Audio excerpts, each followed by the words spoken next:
जम्मू कश्मीर में लोकसभा चुनाव के पहले चरण के मतदान से ठीक पहले आतंकियों ने टारगेट किलिंग को अंजाम दिया है। अनंतनाग जिले के बिजबेहरा इलाके में आतंकियों ने एक गैर कश्मीरी व्यक्ति को देर शाम गोली मार दी, जिसके बाद में इलाज के दौरान मौत हो गई। सुरक्षा बलों ने इलाके को घेर लिया है और आतंकियों की तलाश में सर्च ऑपरेशन चलाया जा रहा है। आतंकियों ने जिस गैर कश्मीरी युवक की गोली मारकर हत्या की, उसकी पहचान बिहार निवासी राजू शाह के तौर पर हुई है। राजू शाह मजदूरी करने के लिए बिहार से अनंतनाग आया हुआ था। बताया जा रहा है कि आतंकी किसी वाहन पर आए थे और हमला करने के बाद मौके से वहां से फरार हो गए। जम्मू कश्मीर में आतंकियों की नापाक साजिश को सुरक्षा बलों ने निस्तनाबूद कर दिया।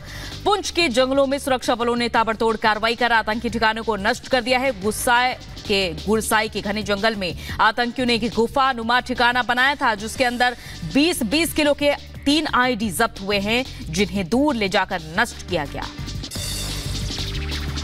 जम्मू कश्मीर के गांदरबल में नाव हादसे के 48 घंटे बाद भी रेस्क्यू ऑपरेशन जारी है। झेलम नदी में लोगों से भरी नाव डूबने से 6 लोगों की मौत हो गई, वहीं 6 लोगों को बचा लिया गया है। इसके अलावा 3 लोग अभी भी लापता है। रेस्क्यू टीम के जवान गोताखोर रेस्क्यू ऑपरेशन में जुटे हुए हैं।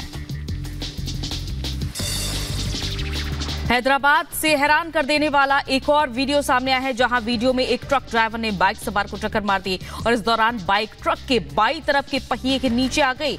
बाइक पर सवार युवक ट्रक की खिड़की पकड़कर लटक गया। हादसे के बाद भी ड्राइवर ने ट्रक को नहीं रोका और उसे तेज रफ्तार में भागते हुए चलाया जा रहा था। वीडियो सोशल मीडिया पर वायरल हुआ। दिल्ली के त्रिलोकपुरी में एक युवक की चाकू मारकर हत्या कर दी गई है, जहां युवक को गंभीर हालत में लाल बहादुर शास्त्री अस्पताल में भर्ती कराया गया था, जहां उसने दम तोड़ दिया है और इलाके में 2 और लोगों को भी चाकू मारकर घायल किया गया। पूर्वी दिल्ली के डीसीपी अपूर्व गुप्ता ने जानकारी दी और मामले की छानबीन में दिल्ली पुलिस जुटी हुई है। लोकसभा चुनावों के मद्देनजर बीजेपी के राष्ट्रीय अध्यक्ष जेपी नड्डा आज असम में ताबड़तोड़ रैलियां करेंगे। दोपहर 12 बजे असम के कोकराझार में एक सार्वजनिक रैली को संबोधित करेंगे। उसके बाद दोपहर 1:45 बजे डंडा सहरिया एचएस खेल मैदान रैली को संबोधित करेंगे। जेपी नड्डा दुधनोई, राजोहुआ, खालपाथर में दोपहर करीब 3:45 बजे एक जनसभा को संबोधित करेंगे। पश्चिमी यूपी में सीएम योगी ताबड़तोड़ रैली और रोड शो जारी करेंगे और ऐसे में आज बुलंदशहर के झाझर ककोड़ में गौतम बुद्ध नगर सीट से बीजेपी प्रत्याशी डॉक्टर महेश शर्मा के जनसमर्थन में विशाल जनसभा को संबोधित करेंगे और जनता से वोट करने की अपील भी करेंगे।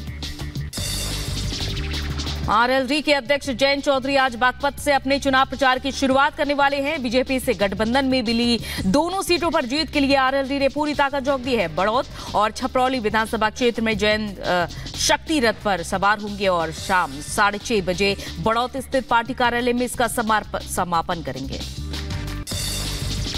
लोकसभा चुनाव को लेकर टीएमसी ने अपना घोषणा पत्र भी जारी कर दिया है। घोषणा पत्र में पार्टी ने 2 टूक कहा है कि एनआरसी और यूसीसी को लागू नहीं होने देंगे। टीएमसी का कहना है कि अगर केंद्र में इंडी गठबंधन की सरकार बनती है तो एनआरसी प्रक्रिया को रोक दिया जाएगा और यूनिफॉर्म सिविल कोड को भी लागू नहीं होने दिया जाएगा।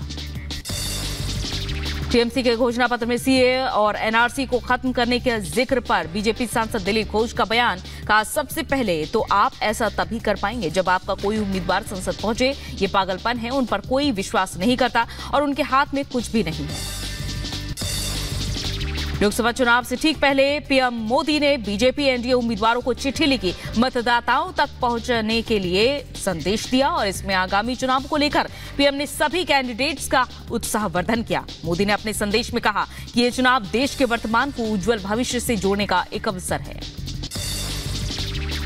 केंद्रीय मंत्री और अमेठी लोकसभा क्षेत्र से बीजेपी प्रत्याशी स्मृति ईरानी ने राहुल गांधी पर जोरदार हमला बोला। कहा, मुझे दुख है कि अमेठी जो संतों और सनातनियों की भूमि है, जहां से हर वर्ग के लोगों ने बलिदान दिया। इस क्षेत्र में एक ऐसे नेता हुआ करते थे जिन्होंने भारत के टुकड़े टुकड़े करने के नारे का भी समर्थन किया है। हर वर्ग ने अपनी आहुति दी है, हर समाज के व्यक्ति ने आहुति दी है। ऐसे क्षेत्र में एक ऐसा प्रतिनिधि हुआ करता था जो भारत के टुकड़े होने जैसे नारे का भी समर्थन कर चुका है। पश्चिम बंगाल के मुर्शिदाबाद में रामनवमी जुलूस पर पथराव का बीजेपी ने आरोप लगाया। मुर्शिदाबाद के रेजीनगर में रामनवमी शोभा यात्रा पर भारी पथराव हुआ। शक्तिपुर स्कूल से शुरू हुई शोभा यात्रा में श्रद्धालुओं पर बम फेंके गए। कई श्रद्धालु गंभीर रूप से घायल हो गए। बीजेपी नेता अमित मालवीय ने ट्वीट कर कानून व्यवस्था की स्थिति पर सवाल उठाया। यूपी के सहारनपुर में दिन दहाड़े चोर ने सीमेंट सरिये की दुकान में हजारों रुपए की चोरी कर घटना को अंजाम दिया और ये पूरी घटना सीसीटीवी में कैद हो गई है। दुकानदार ने बताया कि कुछ काम के लिए घर पर गए हुए थे और इसी बीच एक युवक दुकान में घुसा और उसने गल्ले से करीब 45,000 रुपए चोरी किए। सीसीटीवी की फुटेज के आधार पर पुलिस चोर की तलाश में जुट गई है। यूपी के चंदौली में अज्ञात वाहन ने सवारी ऑटो को टक्कर मार दी, जहां सड़क हादसे में ऑटो चालक की मौके पर ही मौत हो गई। आक्रोशित ग्रामीणों ने नेशनल हाईवे 19 को जाम कर दिया और ऐसे में दोनों तरफ वाहनों की कई किलोमीटर तक लंबी कतार लग गई। पुलिस के काफी प्रयास के बाद ग्रामीणों ने रोड खाली की। यूपी के बहराइच में चौथे चरण में होने वाले लोकसभा चुनाव के लिए आज से नामांकन की प्रक्रिया शुरू होगी। यहां मतदान 13 मई को होना है। नामांकन प्रक्रिया 25 अप्रैल तक चलेगी। सकुशल नामांकन प्रक्रिया संपन्न कराने के लिए कलेक्ट्रेट में जगह जगह बैरिकेडिंग और बैरियर लगाए गए हैं। साथ ही कलेक्ट्रेट परिसर को 16 सीसीटीवी से लैस किया गया है। बहराइच में आग लगने की घटनाएं लगातार बढ़ रही हैं। बौंडी थाना के कोदही में अज्ञात कारणों से गेहूं के खेत में आग लग गई और देखते ही देखते आग ने विकराल रूप धारण कर लिया। आस पड़ोस के खेतों में गेहूं की फसल को अपनी चपेट में लेते हुए नजर आई आग और करीब 500 बीघा गेहूं की फसल को जलाकर राख कर दिया। इससे ग्रामीणों को लाखों का नुकसान पहुंचा है। लोकसभा चुनाव के मतदान से पहले बुलंदशहर में फिर से भारी मात्रा में शराब बरामद हुई है। 2.5 लाख रुपए की 56 पेटी शराब आबकारी विभाग ने पकड़ी है। 2 शराब तस्करों को गिरफ्तार किया गया। हरियाणा और पंजाब से तस्करी कर बुलंदशहर लाई गई थी शराब की खेप। शराब तस्करों के खिलाफ दर्ज है 1 दर्जन मुकदमे। यूपी के बदायूं में संदिग्ध परिस्थिति में हजारों मछलियों की हुई मौत। तालाब में पाली गई हजारों मछलियों की संदिग्ध परिस्थितियों में मौत से मछली पालक का रो रो कर बुरा हाल है। कीटनाशक दवा डालकर मछली मारने की जताई जा रही आशंका। पुलिस मामले की जांच पड़ताल में जुटी। दिल्ली के कालिंदी कुंज में फर्नीचर मार्केट में भीषण आग लगी। देखते ही देखते ये आग दूसरी दुकानों तक फैल गई। दमकल की करीब 20 गाड़ियों ने मौके पर पहुंचकर आग पर काबू पाया। गनीमत रही कि हादसे में कोई जनहानि नहीं हुई। फर्नीचर की दुकान में रात करीब 11 बजे अचानक किसी वजह से आग लग गई और आग ने दुकान में रखे लकड़ी के फर्नीचर को अपनी चपेट में ले लिया। आप विधायक अमानतुल्लाह खान की अग्रिम जमानत याचिका खारिज होने के बाद आज वक्फ बोर्ड घोटाले में केस में अमानतुल्लाह खान की ईडी के सामने पेशी होगी। अमानतुल्लाह को सुबह 11 बजे ईडी के सामने पेश होने पर एससी ने सुप्रीम कोर्ट ने आदेश दिया है। वहीं दूसरी तरफ ईडी ने अमानतुल्लाह के खिलाफ नॉन वेरिएबल वारंट जारी किया है, जिस पर आज राउ जमानी कोर्ट में सुनवाई होनी है।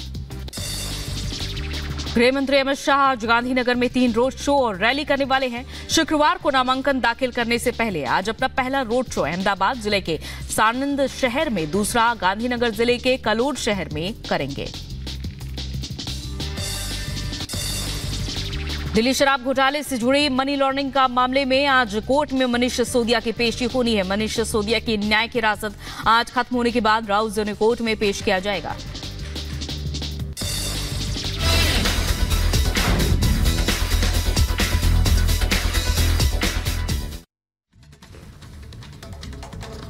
तो चलिए अब बात करते हैं वायरल वर्ल्ड की, जहां तमाम वीडियोस वायरल हो रहे हैं और आपके सामने आते हैं। चलिए सबसे पहले हम आपको बताते हैं एक ऐसे वीडियो के बारे में जिसे देखकर आप एक बार में समझ नहीं पाएंगे कि ये सच है या फिर स्टंट। देखिए जरा ये वीडियो। सड़क पर दौड़ता एक ट्रक, उसके अगले पहिए पर फंसी एक बाइक, उसमें से निकलती हुई तेज चिंगारी और उस बाइक पर खड़ा एक युवक। ना ये कोई स्टंट है, ना रील और ना ही किसी फिल्म का सीन, ये हकीकत है। हैदराबाद के वायरल हो रहे इस वीडियो की हकीकत जानकर आप भी हैरान रह जाएंगे। बेकाबू ट्रक ने एक बाइक सवार को अपनी चपेट में ले लिया। फिर क्या, बाइक ट्रक के अगले टायर के नीचे आ गई और युवक ने ट्रक की खिड़की को पकड़कर अपनी जान बचाने की कोशिश की। लोगों ने वीडियो बनाया तो ट्रक ड्राइवर ने रफ्तार बढ़ा दी, जिससे पहले तो बाइक से चिंगारी निकली, फिर बाइक भी दूर जाकर गिरी। युवक ट्रक के फुटबोर्ड पर चढ़ गया, जान बचाने की गुहार लगाई, लेकिन तब तक ट्रक ड्राइवर उसे लेकर काफी आगे निकल गया। इस वीडियो को जिसने भी देखा वो हैरान रह गया।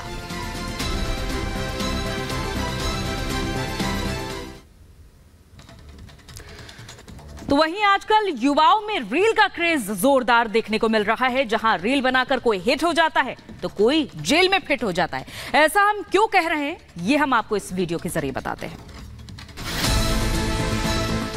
सोशल मीडिया का दौर है और व्यूज की अंधी दौड़ में युवा कुछ भी करने निकल पड़ते हैं।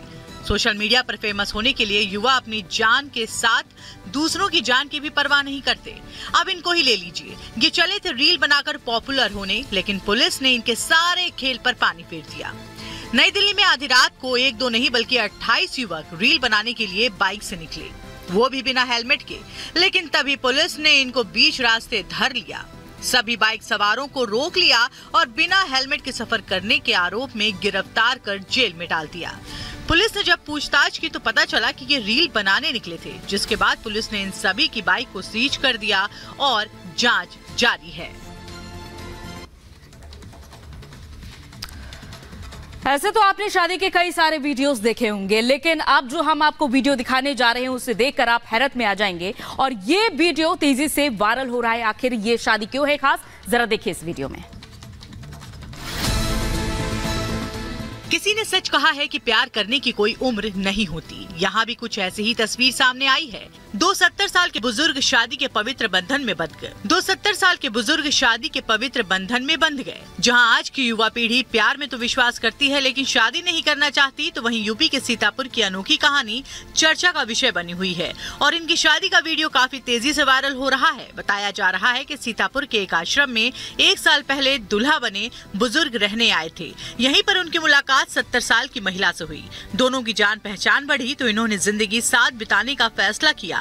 बताया जा रहा है 70 साल के बुजुर्ग मनोहर लाल अभी तक कुंवारे थे और 70 साल की उम्र में ये उनकी पहली शादी है।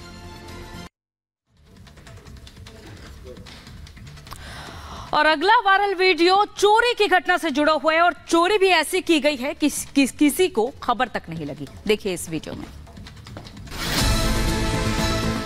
खाली पड़ी दुकान, केबिन खाली, कुर्सियां खाली, मेज पर पानी गिरा हुआ। यहाँ तक तो सब ठीक था, लेकिन तभी एक युवक इस दुकान में किसी काम से दाखिल होता है। लेकिन जैसे ही पूरी दुकान को खाली पाता है, उसके मन में कपट आ जाता है। हर तरफ घूमता है, माहौल को टटोलता है, परखता है कि कोई आ तो नहीं रहा। फिर केबिन के दरवाजे पर पहुंचता है, मेज की हर ड्रॉर को खोल कर देखता है। एक को लॉक पाता है तो पेचकस से उसका लॉक तोड़कर फिर दौड़ के केबिन के दरवाजे पर जाकर आश्वस्त होता है कि कोई आ तो नहीं रहा। जैसे ही उसे ग्रीन सिग्नल मिलता है, वो फिर उसी ड्रॉर के पास आता है। उसे खोलकर उसमें से 500 के नोट की गड्डी निकालकर 9-2-11 हो जाता है।